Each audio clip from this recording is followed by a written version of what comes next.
The sun of Zithuria was not like any human sun.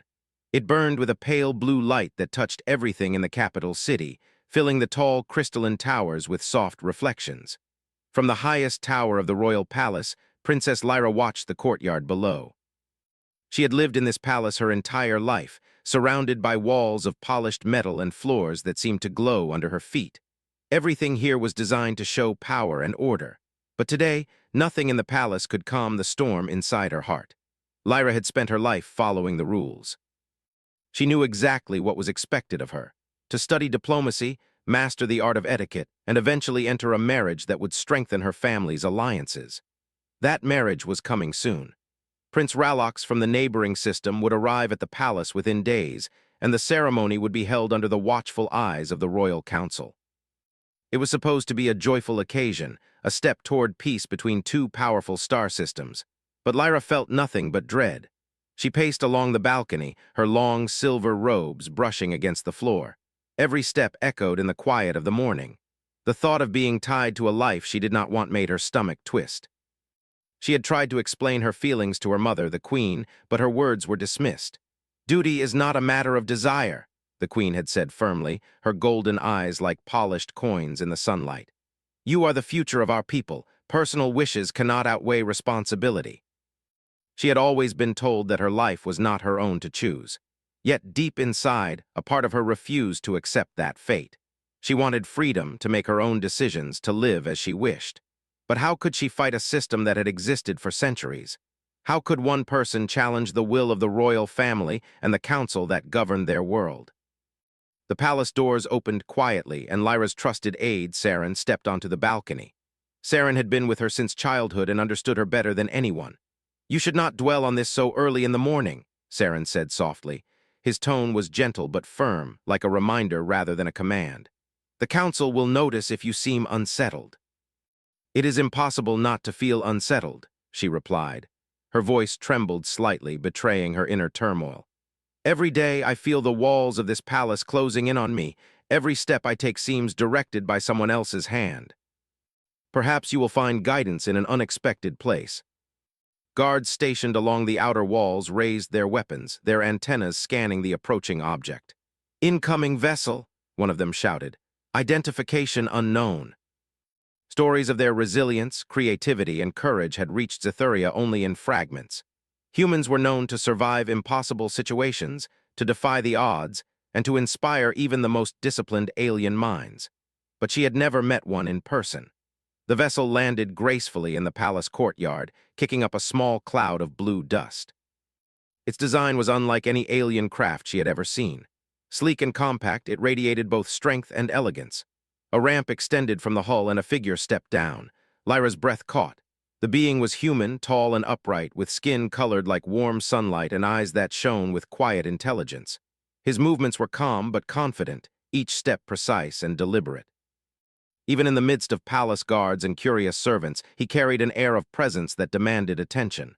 Princess Lyra froze. She had expected to feel wary, cautious, perhaps even afraid.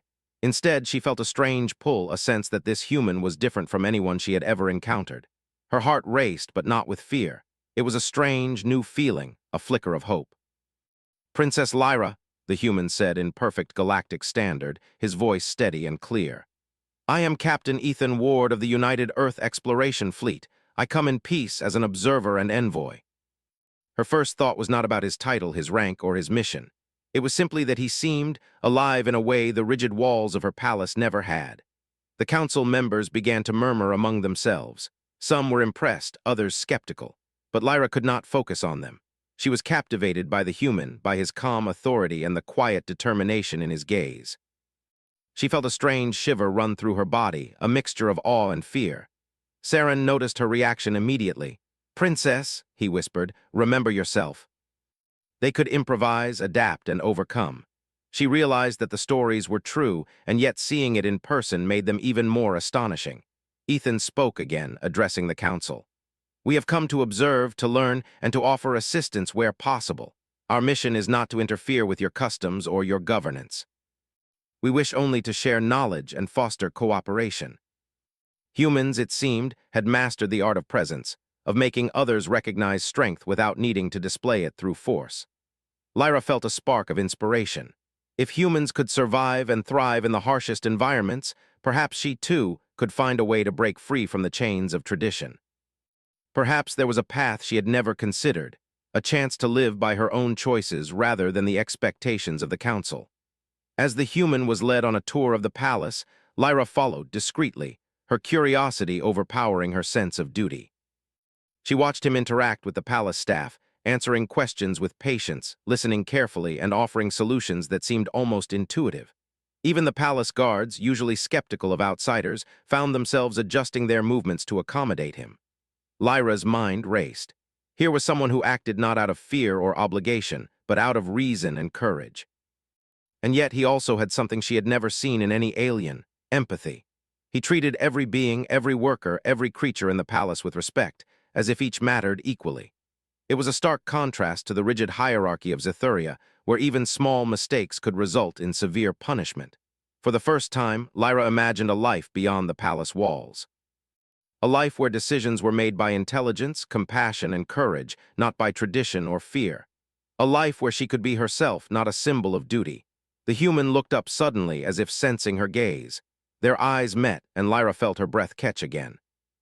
She could see his calm awareness, the depth of his intelligence, and something else, a quiet strength that did not demand attention but naturally drew it. She realized in that moment that she had never truly understood the meaning of power until now. Her heart pounded, and a thought came unbidden. This human could change everything. Saren's hand on her shoulder broke her reverie. "Princess, he is not here to fight," he said gently, "but perhaps he is here to show you what it means to be free." As the sun of Xithuria climbed higher, casting its pale blue light across the crystalline towers, Princess Lyra made a silent vow. She would watch this human closely. She would learn from him, and she would find a way to take control of her destiny, even if it meant challenging centuries of tradition. Little did she know, the human had already noticed her. Captain Ethan Ward had a keen eye for potential, and in Lyra, he saw more than a princess bound by duty. He saw someone who could embody the very spirit of what humans admired most: courage, intelligence, and the unwavering desire for freedom. The winds of change were beginning to stir in the palace of Xithuria, and for the first time, Princess Lyra felt something she had never felt before: hope. Princess Lyra could not stop thinking about the human who had arrived on her planet. Even in the quiet moments of the palace, when the ceremonial halls were empty and the sunlight reflected off the crystalline walls, his presence lingered in her mind. She had spent her entire life following orders, obeying rules, and hiding her feelings. But this human, Captain Ethan Ward, was different. He had an ease, a quiet authority, and a warmth that made her question everything she had been taught. She met with Saren in a small garden tucked behind one of the palace towers. The garden was a hidden place, filled with alien flowers that glowed faintly in the morning light. It was the only place where Lyra could think freely. "I cannot stop thinking about him," she admitted. Her silver hair shone in the soft light as she spoke. "He is unlike anyone I have ever met. Even the finest aliens cannot compare to him." That is why the stories of humans always reach our scientists and explorers. They endure what no one else can. Some may see it as dangerous, even rebellious. She told no one except Saren, and together they met in a quiet observatory filled with alien instruments and screens. Ethan was already there, examining a holographic map of Xithuria. When he looked up and saw Lyra, he gave a small, polite bow. "Princess Lyra," he said, "I am honored to meet you. I want to understand how you can survive and thrive when everything seems impossible." Every word resonated within her. She had grown up in a world where power came from position, tradition, and fear. Humans, he was telling her, had a different kind of power, one that came from within. "Can you teach me?" she asked. "Teach me to think like that, to make choices for myself." Courage comes not from being shown the path, but from walking it on your own. Lyra realized that many of the palace rules existed not to protect people, but to maintain control. She began to see weaknesses in the systems that no one had noticed before. At the same time, tensions in the palace were rising. Prince Ralox would arrive soon, and the council demanded full preparation for the ceremony. Lyra noticed that many council members assumed she would comply without question. They did not consider that she might think differently, that she might act with the intelligence and courage of a human rather than an alien trained to obey. One evening, as the twin moons of Xithuria rose in the sky, Lyra and Ethan walked along the palace gardens. The air was cool, and the alien flowers glowed softly, creating an almost magical path. "You are learning quickly," Ethan said. "I can see the difference in your thinking already. You are beginning to anticipate problems before they arise, and you are noticing patterns that others ignore. Everything I have learned in the palace, it has always been about obedience, but you are teaching me that strength comes from choice."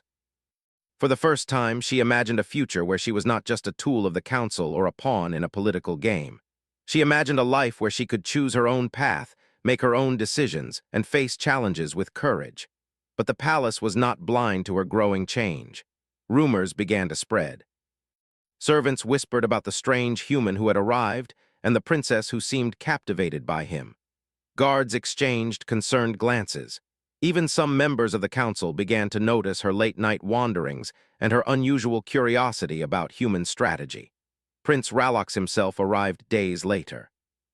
He was tall and commanding, with sharp eyes that seemed to pierce through everyone in the room. He greeted the council politely and then turned to Lyra. "Princess," he said, his voice smooth but firm, "are you ready for our union? The ceremony approaches, and it is expected that you will comply fully." She had rehearsed her composure, but facing Ralox, she felt the weight of centuries of tradition pressing down on her. She forced herself to meet his gaze. "I am preparing, Prince Ralox," she replied evenly, "but I am also thinking carefully about the decisions we make." In his culture, a princess's role was clear and unquestionable. "I hope you understand," he said. "That refusal is not an option. Our systems demand compliance."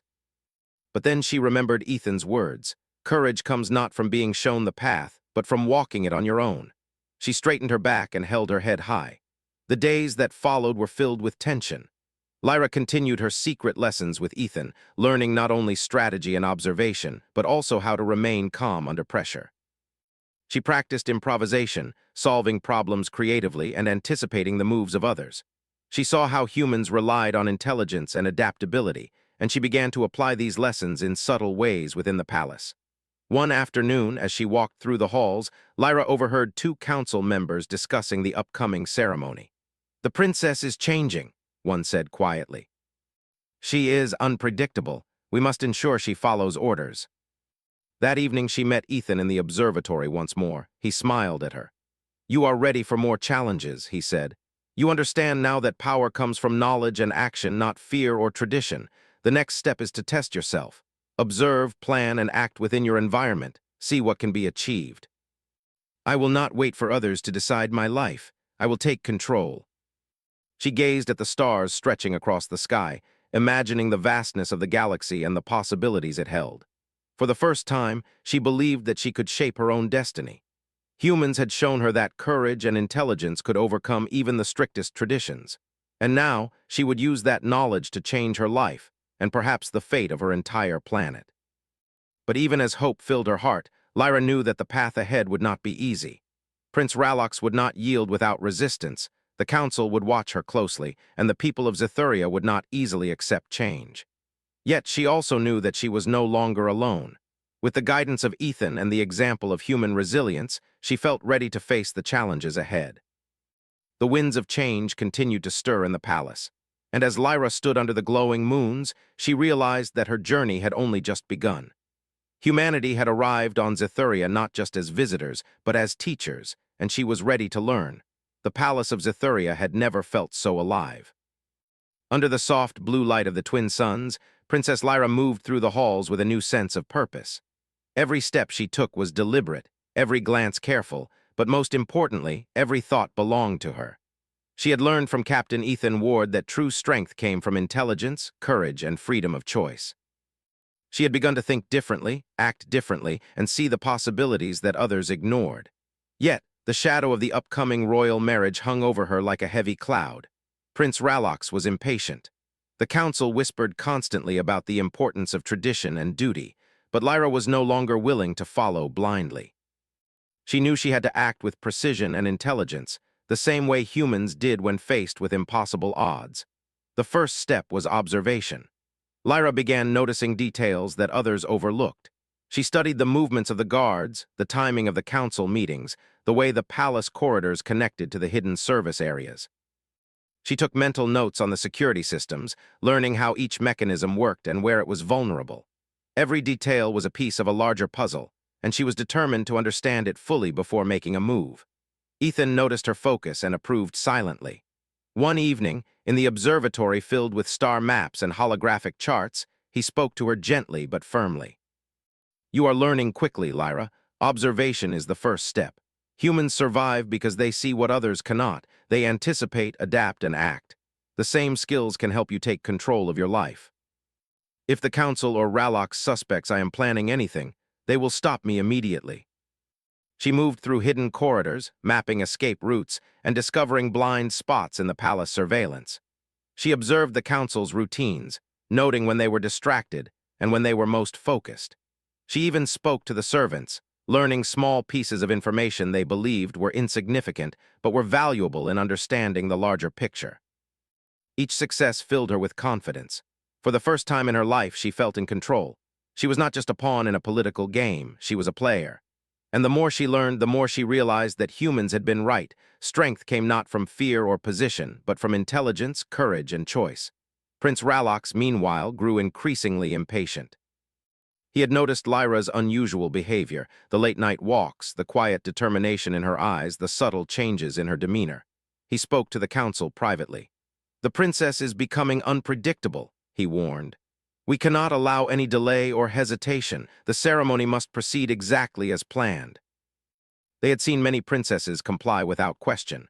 Lyra's intelligence and courage, influenced by the humans, was unlike anything they had encountered. Some admired it quietly, others feared it. Lyra did not ignore Ralox's scrutiny. Instead, she used it to sharpen her skills. She practiced improvisation, anticipating his moves and learning how to respond without revealing her full intentions.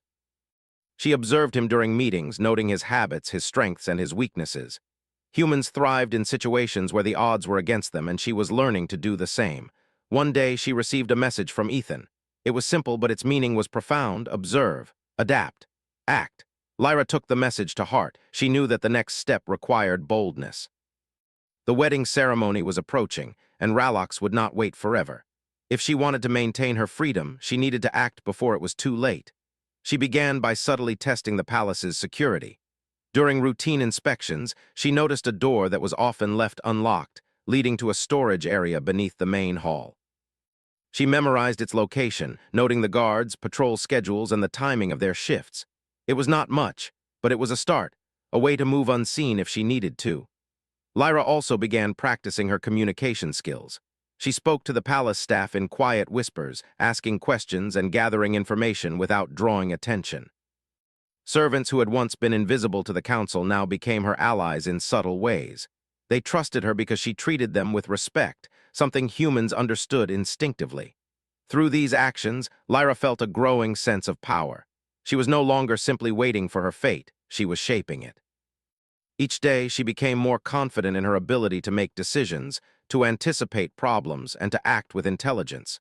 She was learning to think like a human, to embody the qualities that made them admired across the galaxy: courage, ingenuity, and moral strength. Prince Ralox noticed the changes immediately. He could not understand how Lyra seemed to move through the palace with such purpose, how she seemed to anticipate challenges before they appeared. He confronted her during a council meeting. "Princess," he said, his voice sharp, "your behavior is unusual. You are not following the expected protocols. This is unacceptable." "I am observing and learning," she replied calmly. "I am preparing for the future, not just for myself, but for the people of Zithuria. Strength comes from intelligence and action, not fear or blind obedience." She had learned from humans that true strength came from standing firm in one's convictions. "I understand the rules," she said, "but understanding does not mean surrendering. I will act with intelligence, courage, and choice, as humans do. I will not be a pawn in a game I do not wish to play." No princess had ever spoken so openly, challenging both tradition and a visiting prince. Even Ralox hesitated, realizing that her intelligence and courage were real, and that she had learned to act in ways he had not anticipated. That night, Lyra met Ethan again in the observatory. "You are ready," he said, his eyes reflecting the light of distant stars. "You understand now what humans value: choice, courage, and intelligence. The next step is to act, test your skills, see how far you can go." She thought of everything she had learned, every observation, every skill, every small advantage she had gathered. Humans thrived in situations where they were underestimated. She realized that she could do the same. The day of a major council meeting arrived. Ralox and the other council members gathered to review the plans for the upcoming wedding. Lyra arrived quietly, taking her usual seat, but she had prepared carefully.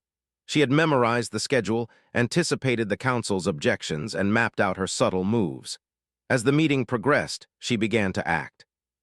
She asked questions that highlighted flaws in the ceremony plans, pointed out potential security risks, and suggested minor changes that seemed helpful but also gave her more control.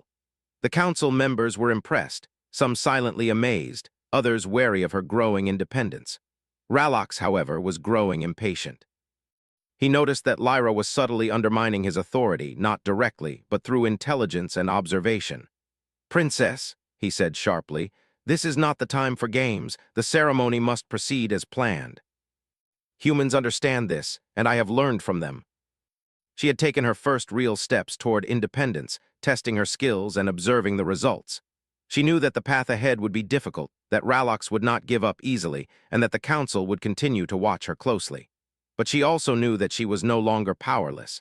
Humans had shown her a different way, a way to act with intelligence, courage, and moral strength. And now she was ready to continue learning, ready to face challenges with the skills she had gained, and ready to take control of her own destiny. Ethan met her later that night, standing under the glowing twin moons. "You have done well," he said quietly. "You are beginning to think, observe, and act like a human, but the real challenge is yet to come. You must use everything you have learned to protect your freedom and shape your future." Humans had taught her that the greatest victories came not from power or fear, but from knowledge, preparation, and the willingness to act with courage. For the first time, Princess Lyra felt truly alive. She was no longer merely a princess bound by duty. She was a student of humanity, a strategist, and a thinker. And she was ready to face whatever challenges came next, knowing that she had the intelligence, courage, and moral strength to shape her own destiny. The day of the royal ceremony was approaching, and the palace of Zithuria was alive with activity.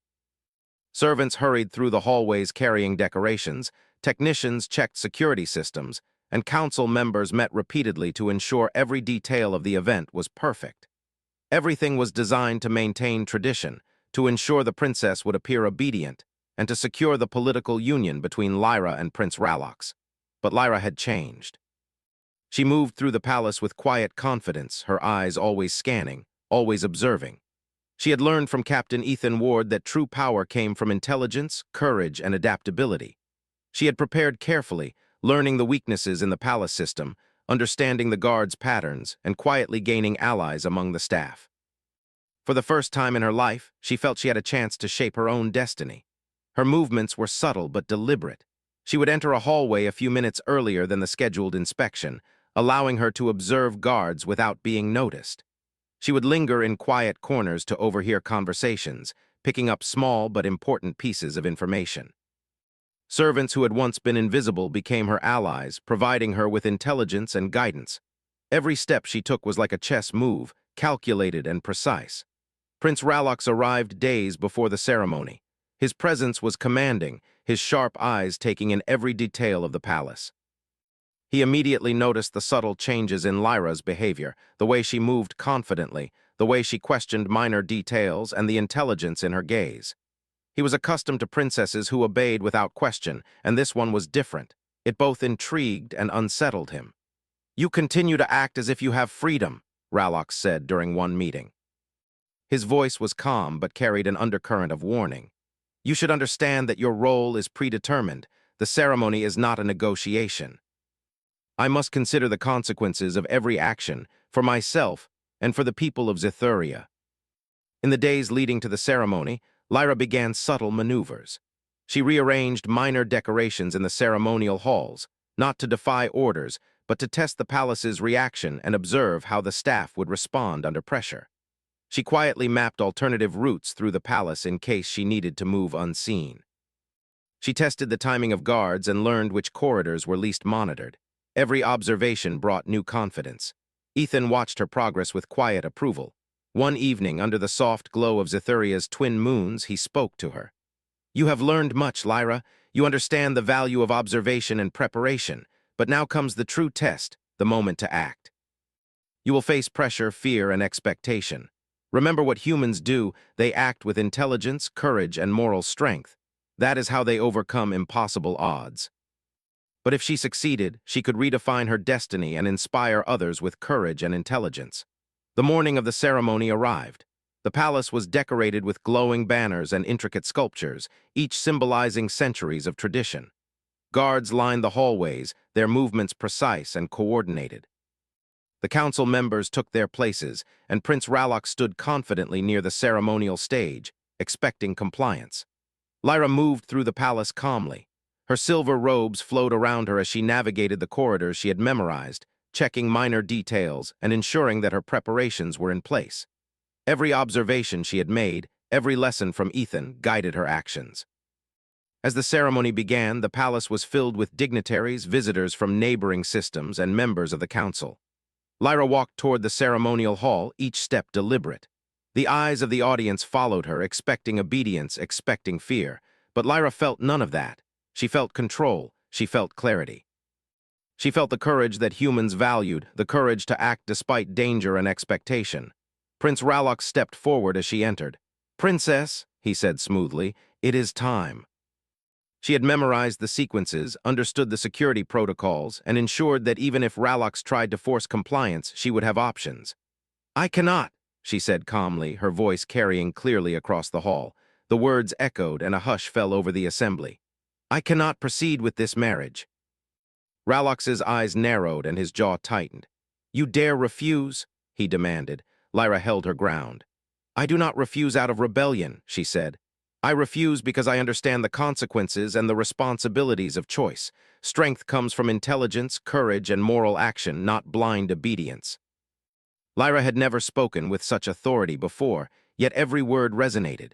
Even Rallox hesitated, realizing that the princess before him had grown far beyond the expectations of tradition. Small disruptions began to occur in the palace systems, subtly orchestrated by Lyra's preparation. Guards found minor locks unexpectedly engaged, minor corridors blocked, and small diversions that slowed their response. The audience, unaware of these careful manipulations, watched Lyra stand with confidence. She had acted not with force but with strategy, demonstrating the intelligence and calm that humans admired. Rallock stepped forward, trying to assert his authority. "This is unacceptable," he said. "The council expects obedience and you will comply. I have learned from them, and I will act in the same way." And they were forced to reconsider their assumptions about power and obedience. Ethan, observing quietly from a hidden vantage point, allowed himself a small smile. Lyra had applied what she had learned perfectly. She had taken human values, choice, courage, intelligence, and used them to assert control without violence. The palace was witnessing the first signs of a new approach to power. Lyra stepped closer to the ceremonial stage. Her gaze met Rallox's, steady and fearless. "I will not be married against my will," she said clearly. "I will act in the best interest of my people, and I will not allow fear or tradition to dictate my choices." Lyra's preparation, intelligence, and courage had given her an advantage that he could not overcome. Even the council recognized it. The whispers grew louder, and murmurs of respect for Lyra's bravery spread through the room. The ceremony, meant to symbolize obedience and alliance, had been transformed. It was no longer about tradition. It was about the power of intelligence and moral strength. Lyra had demonstrated the values that humans cherished, and in doing so, she had inspired awe across the palace. As the twin moons rose, casting their soft blue light over the halls, Lyra felt a sense of triumph. She had acted decisively, strategically, and morally. She had shown that true power came not from fear or position, but from intelligence, courage, and the ability to choose one's path. Ethan met her later in a quiet courtyard. "You have done well," he said. "You have applied everything you have learned. Humans survive and thrive by acting with intelligence and courage. You have done the same, and you have inspired others to see the value of choice and moral strength." For the first time, she felt truly free, not just from the pressures of tradition, but from the expectation that she could not think, act, or decide for herself. She had used the lessons of humanity to change her destiny, and she knew that the future held even greater possibilities. The palace, once a place of strict rules and rigid obedience, had witnessed the beginning of a new era. Lyra had shown that courage, intelligence, and moral strength could overcome even centuries of tradition. She had acted like a human in ways that inspired her people and challenged the old ways. And as she stood under the glowing moons, she realized that this was only the beginning. The coming days would bring new challenges. Ralox would not yield easily, and the council would continue to test her. But Lyra had learned the greatest lesson of all. Intelligence, courage, and choice were more powerful than any system of control. With these tools, she could shape her own destiny, and perhaps the destiny of her entire planet. The palace of Zithuria was quieter than usual that morning. The twin suns cast their soft blue light over the crystalline towers, painting the corridors in shades of silver and sky.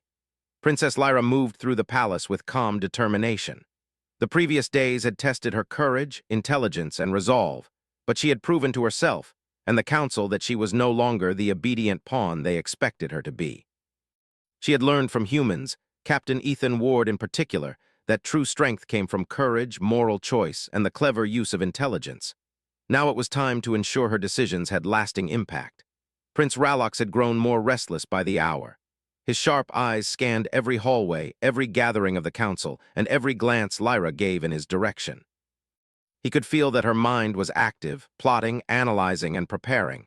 He understood too late that this human influence had changed her in ways he could not control. The princess before him was no longer predictable. She was strategic, observant, and quietly fearless. The day began with the usual ceremonial preparations. Palace staff polished the floors, aligned the banners, and arranged the holographic displays of Zithuria's history and alliances. Council members moved with precision, ensuring that every detail conformed to tradition. Lyra watched, noting subtle weaknesses and opportunities. Her previous lessons with Ethan had taught her to notice not only what was present, but also what was missing. Every small advantage mattered. She began the day by quietly speaking with several palace staff members she trusted. They had assisted her before, offering minor insights and helping her understand palace operations. Now, they prepared to support her fully, following her careful instructions. No one outside this small circle knew of her plans. Her allies moved silently, ensuring that minor diversions and adjustments would occur at precisely the right moments. When Prince Ralox arrived for the main council briefing, he expected obedience, a rehearsed display of compliance from the princess. Instead, he was met with a calm, confident Lyra. Her silver robes shimmered in the pale sunlight, and her eyes held a quiet fire. He attempted to speak first, his voice sharp and commanding. "Princess," he said, "today marks the beginning of your duty. You will follow orders as tradition requires. Strength comes not from fear or blind obedience, but from intelligence, courage, and moral action. I will act accordingly." Ralox's eyes narrowed, frustration evident in his expression. "You defy the system," he said. "You will not change what has been set for generations." "I will not surrender my life to fear or tradition." Staff quietly diverted attention, creating small delays that made it impossible for Ralox or the council to act immediately against her. Even as these changes occurred, Lyra moved through the palace with calm assurance. She did not shout, she did not display anger, and she did not act recklessly. Instead, every action was strategic, subtle, and intelligent, exactly as Ethan had taught her.